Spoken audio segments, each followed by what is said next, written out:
Welcome back to another exciting episode of the Marathon Mortgage Happy Hour. I am your host, Rory Farrell. And I'm just some guy, Mike Witzak. My esteemed co-host. Yes. Let's get into this, man. It's Friday. Last week was a short week. This one felt longer. I know. Last week was brutal to get through. It's tough, those 3-day weeks. All right. We are doing today Levante Brewing out of Westchester. They got a couple different tap rooms, but the main one's in Westchester. It's Escalante. It is a Mexican-style lager. I think you'll love it. It's made What? 4-pack. You already know you're buying a 4-pack. Yes. Oh, I'll absolutely buy a 4-pack of this. No, this one, well, as is most Mexican-style lagers, it's made with some corn, some maize. It really dries it out, keeps it really light and clear and clean. Traditionally, they're not done with lime, but what you're seeing a lot of craft breweries doing now is making a Mexican lager and already adding lime into it, or suggesting in this case that you add some lime. This one, we don't have any fresh produce here today, but I think the beer stands alone well on its own. So hold on, whoa. Oh, cheers, brother. It's one of those ones that's like, it's July, it's hot, it's humid. That might be my favorite beer we've ever had. All right, I'll pick up another 4-pack next time I'm out in Westchester. Good.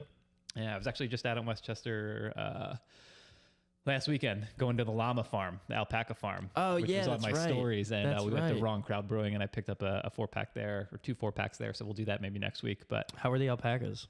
Pretty cool. Yeah. They're chill. How are the? We learned a lot. Kids were good with them. They didn't get kicked, which was kind of my main concern. So yeah, all kids are alive. They have all their extremities, so we're good. Very cool. All right, let's get into mortgage stuff. What do you want to talk about? All right, I guess we can discuss. You good there? We can talk about mortgage commitments. You want to talk about mortgage commitments? I do. All right, yeah, we could. It's a hot topic. Chop it up with that in this market. I feel like almost on every deal, the buyer's agent's trying to figure out what can they tweak in the contract to make their offer look more either favorable or stand out amongst the 17 others that they're getting. So one thing that always gets asked about, it's a simple one, is mortgage commitment. How quickly can you turn it around, and so on and so forth. So I think the important part about a mortgage commitment is, number one, knowing what it is. And knowing why we do it or why the seller wants to see it. So maybe you can kind of speak to what a mortgage commitment is, and then we can kind of go from there. Okay, yeah. So I guess, but without getting too in the weeds of things, a mortgage commitment is basically throughout the process of your loan, it's saying, hey, you're approved for this mortgage, but it's contingent on X, Y, and Z, and then it goes through all of the things that we still need to collect and or do on your loan, and it's basically saying this is your commitment to the mortgage as long as you get us all this. It's very simple terms what it is. Yeah, and it basically outlines the conditional approval. What's still outstanding to get this loan cleared? Exactly. Yeah. So, and it's very important to a lot of listing agents and realtors because they want to make sure, hey, is this pretty clean at this point in time? Is this coming off the rails? Yeah. Is there a lot of stuff on this? Like, what's going on? So it gives the listing agent kind of a peek into what's happening with the whole loan, and it either sounds the fire alarm on their end or it gives them some peace of mind and ease, the warm and fuzzy. Yeah, so it's very important because a lot of people can get their arms up in the air when this comes back and it's not as clean as they thought it was going to be. Yeah, so that's kind of the basic long and short of it. And the way that it comes about is in the contract, the buyer's agent will put in a mortgage commitment date where the lender has to meet that date, give the mortgage commitment so that they can then, share that with the listing side and so that they can know everything's on track. Now, what we've been asked is how quickly can you get it? The reality is we can get it really quickly. If we get a loan, let's say we get a loan in our office on Monday and we collect all of our documentation from the buyer and we get that into the underwriter. If it's really, really quick, I'll call the underwriter and say, hey, can you look at this today? Within a couple days, we can have a mortgage commitment. Now, is that going to be a clean mortgage commitment? Is that going to be clear? Is it going to have all of the conditions cleared, like appraisal and title and homeowner's insurance? Probably not. Yeah. So the earlier you ask for a commitment, generally, there's going to be more conditions on there that need to be cleared by the time settlement happens. Yeah. The later in the process that you ask for a mortgage commitment, the cleaner it's going to be. Theoretically. Should be, theoretically. Yeah. It just gives the underwriter more time to clear X, Y, and Z conditions and make it really, really nice and clean and concise so that when we send it or when they send it to the listing side, they say, man, this thing is really on track. It's clean. We got no issues. We're not going to miss settlement. And I think a lot of it comes down to, too, how quick is the client getting his documents? How quick are the underwriter looking at it? But, I mean, you know, halfway along the process, it should be pretty cleaned up. Yeah, absolutely. And some of the things that you just can't have done on day 1 or day 2 is you're not going to have an appraisal done that quickly. Just it's not going to be possible. No. Title always takes a little bit of time to get in, especially that tax cert. Homeowners insurance, people like to shop that around. So, you know, if that's not already set in place, that could take a couple weeks or a couple, you know, maybe a week at the most. So there's certain things that we don't have control over, but anything that we do have control over, we can call an underwriter directly like, hey, I need you to clear X, Y, and Z by tomorrow because we have this commitment that's due that is, you know, we want to make sure the listing agent is feeling good about this thing. Oh, sure. So just kind of rule of thumb is, you know, the longer time between, you know, when we get the loan and when the commitment date is due, it's going to be a much, much cleaner loan. Absolutely. Loan commitment. Yeah. And, you know, like you were saying, though, it's just a very big topic in today's market. A lot of people are asking for them like in 2-3 days. And we're like, hey, look, we can give you a mortgage commitment in 2-3 days. It's not going to be clean, but we can give you one. And to be honest, I don't think a lot of people care what it looks like. I think they just see that, hey, I can get a commitment within 4 days and that makes them happy. And that's, hey, whatever it is, you know, that's fine. If that gets them the deal, then we're happy to oblige. Yeah, absolutely. This podcast is about education and, you know, learning about what a commitment is and what that means. So, very cool.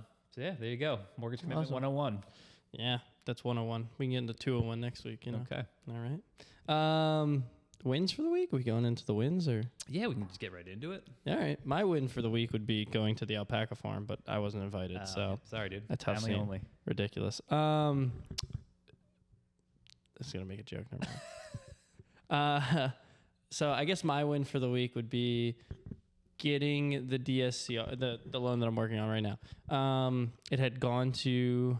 Well, it first gone to me. This is the story of our lives every single day in this office. Go ahead. This is what we deal with a lot. And it's okay, you know, because this is what we signed up for, I guess. So it came to me originally because they needed a pre-qualification at like 9 o'clock at night. I got them the pre-qualification, went under contract. They went with somebody else for no reason. And then that person, unfortunately, could not do it. So then they came. Shocker. Yeah. Then they came back to me, and I looked at so many different things to try and make it work, and I've figured out a way to make it work. And now we're moving along. So, Ta-da. Yeah. Sometimes it takes a couple days for them to kind of circle back and figure it out. Yeah. But 9 times out of 10, they end up working with us. Yeah. So I'm hoping, you know, it goes. It's. You know, still in the process of things, but I'm just hoping it moves along smoothly and we can get this done. That's always the hope. Yeah, but I mean, that was a win. Won that deal back. Felt good. And that's moving along. So yeah. Similar win for me where someone was shopping us back and forth. They had a lot of questions. They were very inquisitive, wanted to know a lot of different scenarios, you know, float down. What else do they want? Recast option. Points. Yeah. Points, no points, you know, all that stuff. So I ended up putting together probably at least a dozen different options for them. I think there was more than a dozen, but yeah. But that's part of why we're good at what we do. Yeah. This company is good at what they do is because we care. We want them to be informed. We want them to make the best decision. And ultimately what happened is they came back and forth, and they're working with us now. Yeah. So, but that feels good because you know you gave them every single option and they're informed and they made a decision based on all the options that they had, not only with us, but with the other lenders that they're shopping around. So for them to come back and say, hey, we want to work with you, it's a good feeling. Yeah. And I think we always bring this point up about, you know, how much we care about our clients and whatnot, but I think it really goes to show, you know, we could talk about it all you want on the podcast. What goes to show is when we actually do all the things that we say we do, it just proves that we care, because if you can act like you care as a lender and you can say all these things to these people, but when you actually provide them these estimates, give them breakdowns of everything, explain everything to them over the phone, and you do this multiple times, like it takes a lot of time, takes a lot of effort. There's a lot that goes into it. And when we do this like 30 times for a client, it just goes like, we do care. It's not like we are just saying this on the podcast. Off, you know? Yeah, it pays off. 9 times out of 10, it pays off. And even if for whatever reason, and I know you run into this as well, like if you don't win the deal for, you know, they found some crazy online lender that just could offer them a lower rate by an eighth or whatever, and that meant something to them. they always come back and they say, thank you so much for going through. Like, I feel so much more comfortable with the numbers, and you taught me a lot. And, you know, I just have to go with this other lender because of X, Y, and Z. But, and when we legitimately can't win deals and we don't have any business doing the deal with them, we'll say, listen, we can't do it. Good luck. If anything falls apart, let us know. Yeah. Because if we're not the right lender, we're not the right lender. We truthfully have your best interest in mind. There's no ifs, ands, or buts about it. So it does feel good that when you win those ones and you feel good about it. For sure. No, that was it. No. Yeah. Very cool. Sunny day. Rain's done. Yeah. I'm going to the beach this weekend. Oh, that's right. Woohoo. You stoked about that? Yeah. Yeah. You know how it is. When I go away, I'll get busy. Where are you going? Belmar. Any waves down there or no? There could be. Okay, theoretically. So maybe we'll get in the water. Maybe we'll surf. Very cool. Very cool. Happy Friday, everybody. Happy Friday. And we finally found one that you like. Yeah, I mean, I wouldn't say that. We've had some that we liked, but I mean, I really like this one. This one tops the charts. All right, well, Levante for the win. Shout out Levante. Cheers. Shout out Arv. All right, guys. See ya. Thanks, Arv. Bye.